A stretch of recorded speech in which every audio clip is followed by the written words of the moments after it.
Droneball. Droneball. Droneball. Droneball.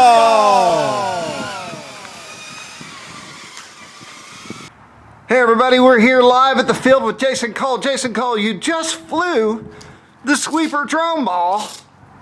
What do you think? This is legitimately one of the most fun drones I've ever flown. I gotta say, Jason, I did not think it would bounce on the ground. Cut to the ball and me bouncing it on the runway.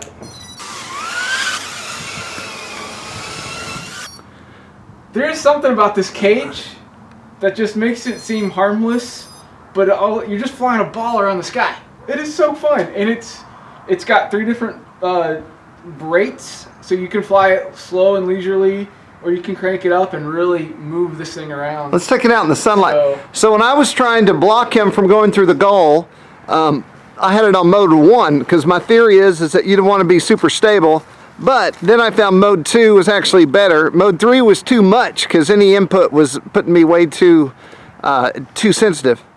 So the thing I love is that it bounces. And so far, you know, when you take this thing apart and you feel these in the case, they seem rigid, but when you get it all together, it's amazing. So now Jason's gonna go fly the teeth off of it. Here's the other thing I like is it's got a on-off button for the motor, so you can arm them or cut it when you need to. So you can be real safe with it. Also show them the speed button. So you've got a speed button here, and also an LED button where you can change the colors of the side LEDs, but you can change your rates here. That's high rates, low, 2 beeps is mid. So we'll start out in mid. Do me a favor and pick that ball up and let's change the LEDs just for fun. So I'll get it here in the shade a little bit. So you just hold the button down. There's red, green, purple, white. So you can do whatever color you want or whatever season it is. Also, these would be great at night because they have lights all the way around them. This is true. I will say that when I was trying to defeat you in the goal, that I was focusing on the whole ball, and what I really should be focusing on is the rear tail lights. Yeah. Keep your orientation. Those lights actually do work, and they're visible in the daytime, which is cool. I bet at night, these things are super cool at night. So I'm going to follow him around and not be afraid because theoretically the blades can't get me. All right, I'm in the way. Here we go.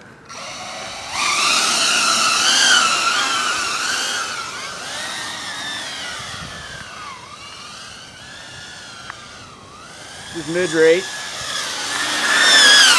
Wow! Yeah. All right, there's high rate. So now we can really put the coals to it. Oh, look at that.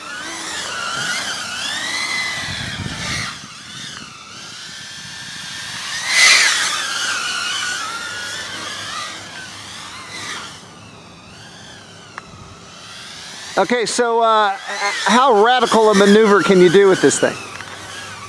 Well, you can only tilt so far in any direction. It is auto level, so that's extreme one way, that's extreme Hold on, another way. I lost. Okay, I'll try to do it in place. I'll rock it. So those are your endpoints right there. And then front and back? Front and back, similar. And that's all you can do? That's all you can do. And you can rotate really fast. Oh, wow. But I can always pick up that white LED or that red LED, so you know front to back real easy. But it moves. Let's do a climb out. See how fast it climbs. Ready? 3, 2, 1. Well, that was the biggest question for us was with this cage on it, would it be able to perform? And I think the answer is yes. You know what we haven't done is check our flight times out. Everybody will care about that. Do you have a timer? There's no timer on this. I'll have to set one, yeah. This thing auto, it beeps at you when it's running low.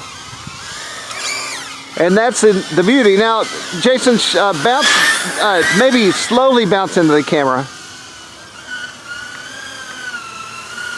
So pretend like this is your head.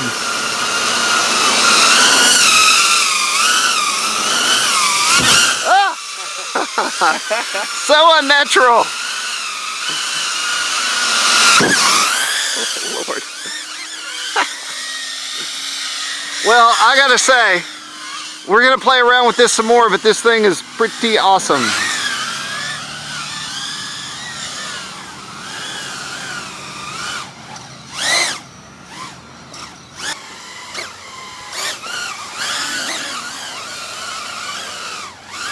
It's like it floats. Roll it down the roof.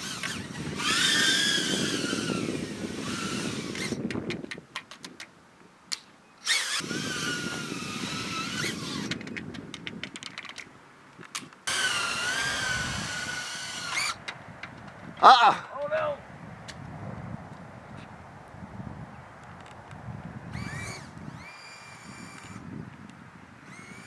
It's upside down. We just missed Jason Cole laughing with delight.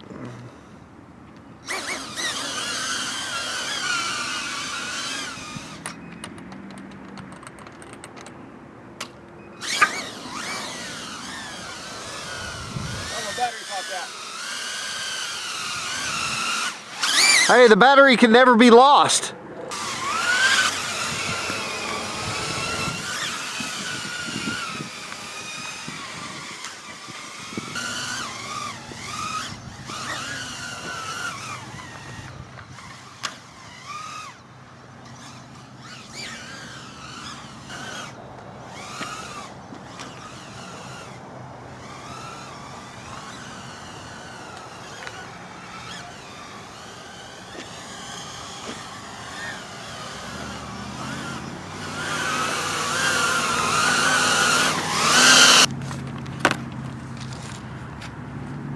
So I'm going to cut to some photos to illustrate the build of this. But the build is relatively simple. When you get it, the box is flat, and all of these white pieces are grouped together, and I think groups of 4 or 5. And we're going to look at a photo and show you that they're held together by small little carbon fiber rods and then zip ties. And so initially you're going to think, what? But after you do like 1, 2, or 3, you'll realize that it's very simple. The biggest trick for me, I don't know about Jason, was trying to figure out where I built it like 3/4 or halfway, and I was trying to figure out where the halfway point was, where all these little side tabs lived. And ultimately I figured it out and locked them down, and then I finished the build, and that was it. So the quad is set up out of the box, ready to go. The transmitter's already bound, everything's already programmed. All you have to do is charge your battery, and it comes with a battery charger and a great battery, and you probably want to buy 3 more of those batteries, and you're ready to fly. So it's very simple, very easy, and as we have found in the field, it's a great flyer. Oh, you got me!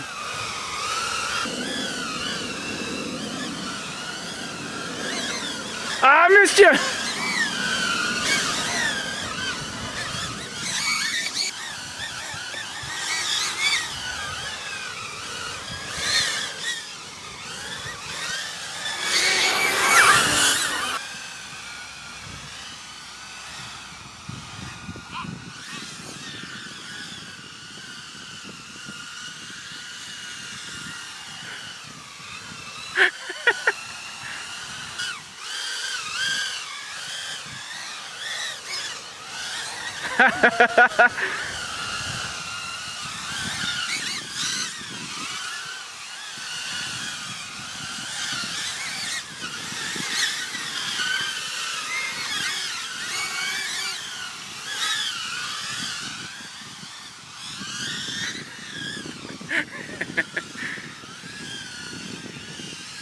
So if you've watched the video to this point, you've seen that we've treated these things about as hard as we could, don't you think? Man, that was a blast.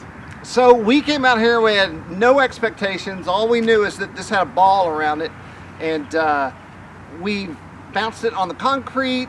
And the thing Jason was bringing up was that this is the only drone that you could actually fly around someone and feel comfortable with. Yeah, we were playing hacky sack with it. We were rolling it off the roof of the overhang over here. Yeah, what quad can you roll off a roof and then fly away with? I mean, it was a blast. I wasn't sure if it was going to fly very well when I first looked at it. Right, so the question was, did it have enough power? And at one point, I don't know if the video catches this or not, but Jason's coming at me, and I know my sweeper's around me somewhere, but not sure where, and finally I look up, and it is in the stratosphere, man. So power deluxe. Yeah, and the transmitter feels pretty good for me. It feels almost like a normal RC transmitter.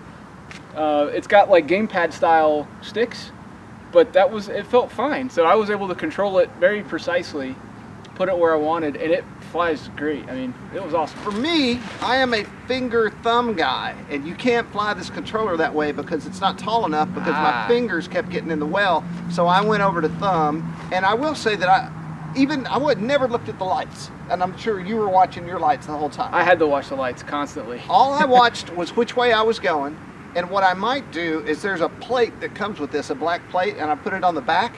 I'm probably going to get something bigger and brighter and put it on a whole square. So I have like a tail light so I know what the back end looks like. Yep. But I was just watching the direction of the drone, and I don't know if you noticed, by the time we got to the end here, I was actually mostly in control at all times. Yeah. But the great part is that even when, like, I had one come at me in the arm, and it was a pretty good bounce, and I guess that this is about the safest drone you can fly. Yeah. Now I really think it can be used as a game. Like, we got to do it a little bit. This gate's a little big. I think they're talking about smaller hoops, almost like a Quidditch ring. Harry Potter fans out there, yeah. geek out on that. But you set up one of those, and you got a drone that can stand there and be the goalie, and then you got other ones that try to come in and fly through that ring and score. If you get something that's, you know, a little bit bigger than the drone itself, so you have to force the goalie to move a little bit, but not something that's so big. You can easily get through. I think it could be really fun to get out there against your buddies and just hit each other, knock them around, and you're not going to hurt it, and you just keep going and have some fun. So I think that's really cool. The other thing I'll say is that I almost always FPV in my drones. So Jason is a drone jockey for the last over a decade, maybe longer than that, much longer than that. But so what I did is I went on that side and he was on this side, which actually at that point I felt like this is what we're supposed to do if we're gaming. You know, one team on one side, one on the other. And there's no way you can get hurt. So I also wanted to show the bag off, which at first I thought, what a novelty. But it's not a novelty, man. It lives in here, your transmitter lives here, your batteries live here, everything's in one place. If you wanted to, your charger could live there too. And then this just lives in your kit, and when you go to the field. And the other thing I was saying is that Jason and I have had some very interesting flying RC machines on our hands over the last 20 years. And I think if you whip these things out at any event, people would stop what they were doing and come see what the heck these things are. Yeah, this is totally at an event after hours. You just bust it out. Everybody's lounging around, start having a ball with it, running into things, rolling it on the ground, kicking it, bouncing it off the ground. People are going to be like, what is this? How do I get one? It was so fun. We just kept smiling and laughing and playing together. No other drone does that for you. This is one of a kind. It's very unique. I don't know if I got it on video, but Jason literally was giggling. He rolled it off the roof and he was running back to the over here. He was giggling, and I thought this thing is actually making Jason giggle. It was a good time, honestly. So I mean, hey, it might be a little expensive for people. Well, what is it, like 3 something? 380-ish, 389 or something like that. Yeah. So, and I was going to say, while that number is a little high, we did bounce it off concrete, and then I did multiple things I didn't intend to do. And the only thing, and I'll say this right here in the video, is you definitely want Velcro on your battery.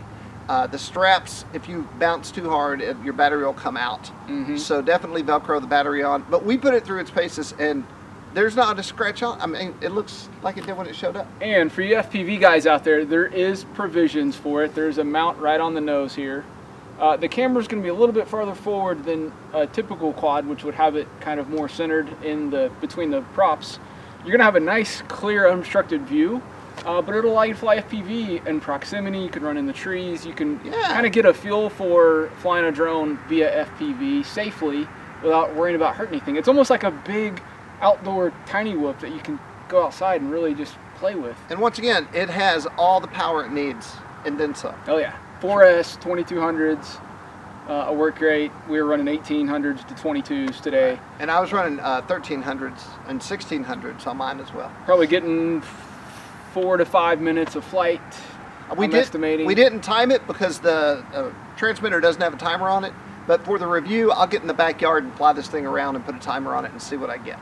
And I really would love to get these together at night somewhere and, you know, see what it looks like. It's going to look like a UFO flying around. It's going to be pretty cool looking, I think, with the circular ring of lights. So Jason and I get a lot of stuff to review, and some stuff we like, some stuff, this thing is a keeper. So if it's a keeper, that means that people often will say, where can I get one of those? And you're not getting this, because I'm keeping it. So we love it. We give it an A+, right? Good job, Graupner. This is a lot of fun, man. Yeah. All right. RCGroups.com. Be sure to hit the subscribe button. Share it with your friends. Grow the hobby. Jason Cole, Jim T. Graham, thanks for watching. Peace out. And then when it cuts, the ball never comes down. Do not taunt the drone ball.